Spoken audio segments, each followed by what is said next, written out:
Kenyan boxing has seen a recent surge following Fatuma Zarika's WBC super-bantam weight victory. Zarika's success has seemingly fired up the sport, and now yet another Kenyan is eyeing a continental title. 2016 Olympian Rayton Okwiri will be fighting for the vacant African Boxing Union Middleweight title on Saturday in Nairobi. Okwiri will be facing Tanzanian Hussein Itaba in what is now dubbed the Redemption Fight Night. Here's CGTN's Dorothy Chao with more. Hard at training at the Kaloleni Social Hall is Rayton Boom Boom Okwiri. Okwiri is one of the few popular Kenyan boxers due to his long-standing amateur career that saw him claim gold for his country at the All-African Games and at the African Boxing Championships.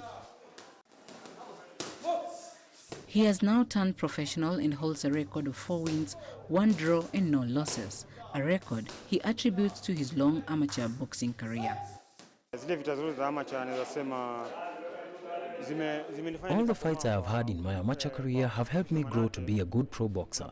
In my first pro fight, I took on an opponent who already had 11 fights, 9 of which he had won and 2 losses. I ended up knocking him out in the 3rd round.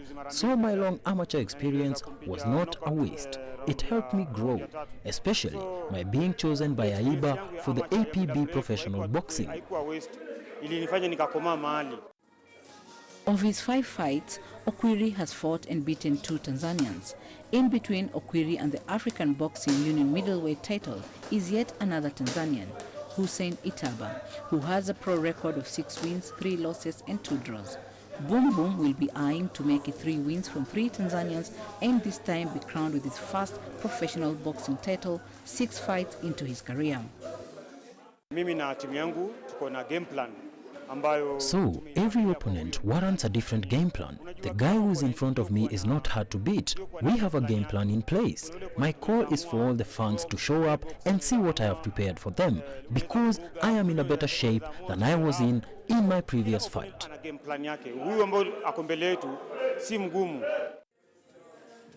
Okwiri's last fight was on March 23rd against Tanzanian's Pascal Bruno, whom he stopped in the 3rd round. Okwiri had been inactive ahead of the match fight, and it did show in his performance for the night in an opponent his trainers thought he would have knocked out in the 1st round. In his first fight of the year, Okwiri was moving with his entire body. As a southpaw, you should be leading in with your jab, not going with your entire body. He also kept missing the target a lot. He missed a lot of punches that led to Bruno lasting 3 rounds. But now, we have been working on his overall accuracy to avoid a repeat of this.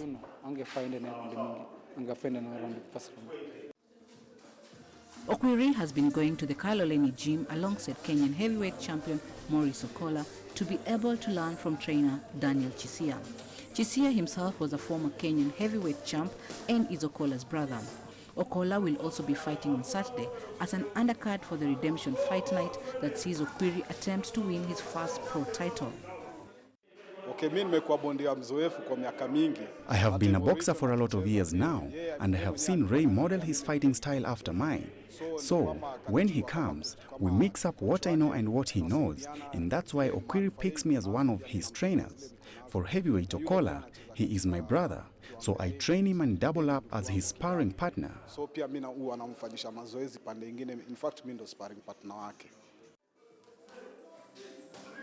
Robert Wangila's boxing gold medal at the 1988 Olympics seemed to raise the level of awareness of the sport in Kenya, but over time it had taken a huge decline. However, Okwiri is looking to win the ABU middleweight title and usher in a new dawn for boxing in the country. Chao, CGTN.